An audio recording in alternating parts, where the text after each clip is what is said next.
Medical காலேஜிலேருந்து ஒரு 3 kilometre டிஸ்டன்ஸில் உள்ள ஒரு ப்ராப்பர்ட்டி தான் நம்ம வந்து பார்த்திங்கன்னா இப்போ பார்க்க போகிறோம். சதுரடி வந்து 2900 சதுரடி இந்த பிளாட்டோட சைஸு. ஸோ ஃபுல்லாகவே ரெசிடென்ஷியல் ஏரியா தாங்க இது, சரிங்களா. ப்ரைம் பிளாட்டில் இல்லைனாலுமே உடனே வீடு கட்டுறதுக்கு ப்ளஸ் இன்வெஸ்ட்மெண்ட்டுக்குள்ள பிளாட்டு. லென்த்து 72 சதுரடி, பிரெத்து வந்து பார்த்திங்கன்னா 40 சதுரடிங்க, சரிங்களா. இதுதான் ரூட்டு. ஸோ ஃபுல்லாக வீடுங்க நிறையா இருக்குது. ஸோ எப்படி சொல்கிறதுனா, இங்கேருந்து பிள்ளையார்பட்டி மெயின் ரோடு வந்து ரொம்ப பக்கத்தில் உள்ளது, வெஸ்ட் ஃபேஸிங்கில் உள்ள பிளாட்டு. இந்த ஏரியா வந்து பார்த்திங்கன்னா இந்த பல்லவன் நகர் தாண்டி உள்ள ஒரு ப்ராப்பர்ட்டிங்க இது, சரிங்களா. ஸோ நேரில் வாங்க, ப்ராப்பர்ட்டி பற்றி பார்க்கலாம். ஸோ இது இந்த ரோடு வந்து எந்த இடத்துலேருந்து என்ட்ரி ஆகுதுன்னா சதுரடி 1650 ரூபாங்க ரேட்டு, சரிங்களா. ஸோ இதெல்லாம் ஃபுல்லாகவே ரெசிடென்ஷியல் ஏரியா. நம்ம மெடிக்கல் காலேஜ்லேருந்து மூலிகைப்பண்ணை ஆர்ச்சை தாண்டி ரைட் எடுத்து கிட்டத்தட்ட ஒரு 2 கிலோமீட்டர் தாண்டி வந்ததாங்க இந்த இடத்துக்கு ரீச் ஆக முடியும்.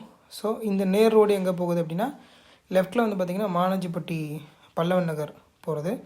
ஸோ இந்த ரைட்டு தான் வந்து பார்த்திங்கன்னா மெடிக்கல் காலேஜ், சாரதா நகர்னு சொல்லுவோம் இல்லையா. இந்த லெஃப்ட் வந்து பார்த்திங்கன்னா மெடிக்கல் காலேஜ். தேங்க்யூ.